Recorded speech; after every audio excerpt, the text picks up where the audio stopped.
I think Mitch McConnell candidly has mismanaged much of the Senate strategy. And the Senate strategy has been Biden's a disaster. Just let him light himself on fire and kind of stay back and watch the Democrat plans burn.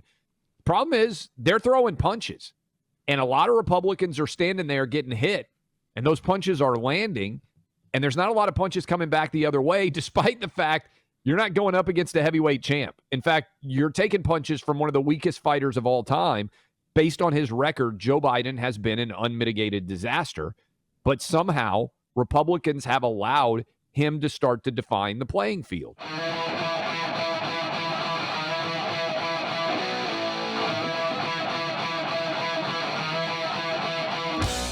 Democrats, sure, they've been telling this, pushing this narrative of, the big Biden summer and the comeback and all this stuff. If you really look, you have to look at people that care about the economy as a function of their money and whether things are getting better or getting worse, whether they're making money for clients, whether their business will function well in the months ahead, or whether we will be in for some rough times. The storyline is not good right now, folks, economically. We are in what would be a recession by all previously accepted definition, but we know they changed the definition of recession when the actual data came out. We feel like we're on the edge right now of what will be a recession that is unavoidable in its impact, right? We're going to feel like things are getting more expensive, jobs will be lost, all of that. This could very well happen. And so they want everyone talking about everything else. And one thing I will say for Democrats is you almost have to admire, Clay, the shamelessness. They've done a horrible job. They were awful on COVID. They are terrible on crime. The border is, and this is without exaggeration, the worst it has ever been in the history of this country, the U.S.-Mexico border, when it comes to lawlessness and fentanyl and illegal immigration and everything. And inflation is terrible. The economy's on the brink of not just like a little recession, but maybe a really bad one. And they're going on offense. Here is Joe Biden, who's just straight up saying, MAGA Republicans, I guess, which means that Republican who voted for Trump, no respect for them. What's happened is there are not many real Republicans anymore. By the way, your sitting governor, he's a Republican you can deal with. We disagree. No, I'm serious. But at least he's within the mainstream of the Republican Party. I respect conservative Republicans. I don't respect these MAGA Republicans. Doesn't respect the MAGA Republicans. Clay, he referred to MAGA Republicans as semi-fascists, which we discussed earlier. Democrats going on offense. It's the talking points. It's the attacks. Republicans have got to start swinging back a bit, have got to start making some noise, have got to start running some aggressive ads. I think there's a little bit of a complacency that we've been warning everybody about that's crept into the GOP. Old man Biden's taking swings. He doesn't know who he's swinging at, and he's unsteady, and he's going to fall down doing it, but he's taking swings. He just had a 2-week vacation, and he decided to have a rally. Do you know where that rally was? Rockville, Maryland. They basically flew him. I don't know if he's in a helicopter. I would presume that they flew him out in a helicopter there. They're not even Maryland, obviously, is one of the strong points of the Democrat coalition right now, even though Larry Hogan is the Republican governor who he was talking about. But they barely even took him outside of the Beltway. In fact, I think Rockville's still inside the Beltway. They didn't, for people out there, it's 20 minutes outside of where the White House is, basically.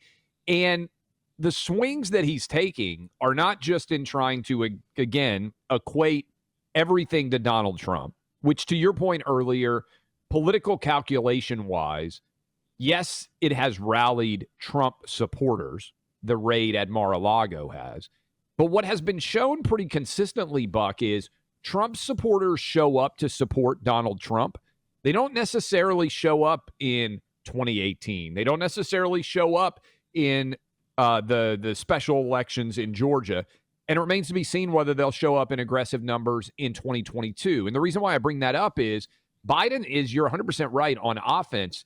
The Penn Wharton review of his potential student debt overrule. I don't want to say cancellation because, I mean, basically taking it on taxpayers. We could say bribe. I like bribe.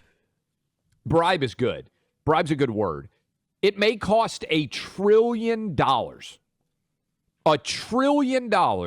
And he did it without passing it legislatively. Because what they're trying to do now, Buck, speaking of being on offense, is they've come out and they've said, well, what about the PPP loans? Well, first of all, that passed the legislature, whether you agreed with it or not.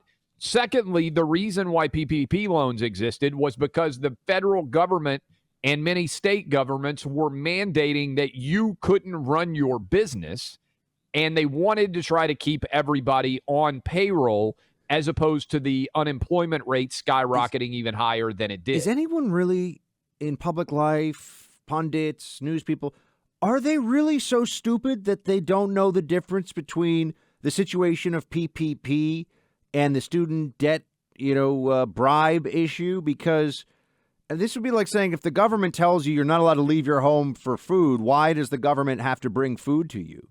Well, because they're not letting you go get food, right? I mean, they're not letting you go earn a living. So that's why people. Now, that was a horrifically stupid decision, but it's understandable why the government didn't just let people all, go under or go bankrupt, right? The loan issue here, it's just amazing. I don't know. I honestly feel like some of the dumbest people you could find in America have some of the voices that the libs listen to the most. It's astonishing. And if you're out there saying $1 trillion, well, I thought initially it was $300 billion, and then I thought it was $500 billion. And we're talking about the Penn Wharton. This is an University of Pennsylvania study. Karine Jean-Pierre was pressed on this. And this is pretty amazing because this is basically how my wife answers questions every time she goes out and buys a lot of stuff. How much did you spend? Well, listen to this, and then I'll build on it. Listen. If you don't know how much it's going to cost, how can you guarantee that it's going to be paid for, even if you're defining paid for in a way that some of us have questions about? Look, I think what I can tell you is that we have done the work to make sure that this is done in a fiscal responsible way, in a balanced way. If you look at how we were able to do the deficit reduction in the past 2 years, almost 2 years, $350 billion in the first year, 1.7 trillion reduction that we will see at the end of this fiscal year. That matters as well. That matters by bringing down that deficit. It matters on how we can get this done for the American people. But let's not forget, the pause will be lifted, and that's going to matter as Treasury is going to get the revenues that they haven't been getting in some time.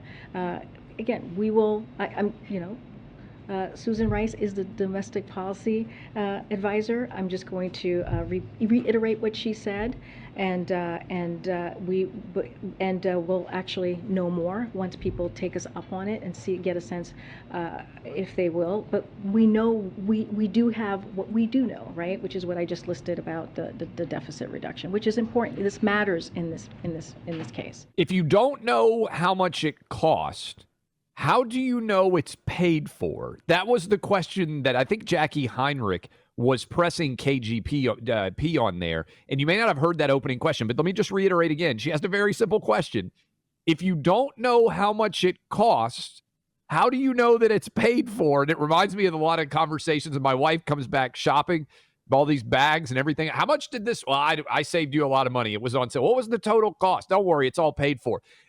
This is what happens when someone is spending a lot of money and they don't want to tell you how much they spent. Buck, you're getting married. There's a lot of men out there who have had the conversation. How much did this cost? Well, it's all paid for. It's just one big circle, and it doesn't end well. It's remarkable that there's no shame at all from this White House for the statements that they make about all this stuff. I mean, here is Biden, for example. Despite all of the analysis, all of the assessments, out at this rally in Maryland, yeah, I guess I got to keep him close to home in case it's nap time. Yeah. Here he is saying that the Inflation Act will reduce the deficit by $300 billion. Play 19. You hear Republicans always talk about the deficit, right? About big spending Democrats. Well, guess what? When the last guy was president, he increased the debt by $2 trillion in tax cuts. Not a penny of it paid for, okay? Well, guess what we did? We reduced the deficit. The Inflation Reduction Act lowers the deficit by $300 billion over the next 10 years. And that's on top of the $350 billion I reduced the deficit last year and the $1.5 trillion reducing it this year. Remember when he kind of just started screaming? And you could tell it's almost going to come out. It's almost going to... It's such the babble a lie. and the nonsense. It's such a lie. The comparison of where the debt is, or rather what the deficit is to what it was under COVID, is so transparently dishonest, right? Shutting down the country and then having emergency spending, almost like we're in a war. Essentially, they created this war against the virus paradigm. Doing better than that is not something to be... It's like what he says about the jobs, though, too. Oh, we created... Not a joke. We created, 70 million jobs. All their numbers are bullcrap, folks. And if it was true, the part of this that drives me even crazier is everything in that bill falls into one of two categories, essentially. I mean, they'll say, oh, better negotiated prices for, bring your prescription drugs down. Not gonna happen. Not gonna work. But it's all giving money to things that Democrats like and taxing you more. And a lot of the tax burden is actually going to fall on small business owners. That analysis has already been done. The notion this is all going to be paid for by the rich fat cats. No, you and I have talked about this with everybody so many times. That's not how it goes. But what else are they going to say? We suck at this and all of our decisions and ideas are terrible? No, instead, like I said, they're going on offense. I just wish Republicans would get... I am not seeing fire in the belly, man. I am not seeing people come forward and say... This administration is a disaster. Joe Biden is a nincompoop 30 years ago. Now he's a dementia-addled nincompoop. He's in charge of the country. This guy is a joke. He's a clown. Look at the people around him. It's like the social justice warrior department of Wellesley College is running the White House. What are we even talking about here, folks? The fact that there are Democrats in close races in these purple states? That's insane. Independents, what are you seeing here? What could you possibly be in favor of? I think a big part of it is Republicans basically decided they had this race won and started kneeling on the football, to use a running sports out the analogy. Clock, totally. Did not keep making cases. I think there was a big surprise that Biden suddenly got his, whatever it was, the Inflation Reduction Act that's going to spend more money, that got shoved through at the last possible moment.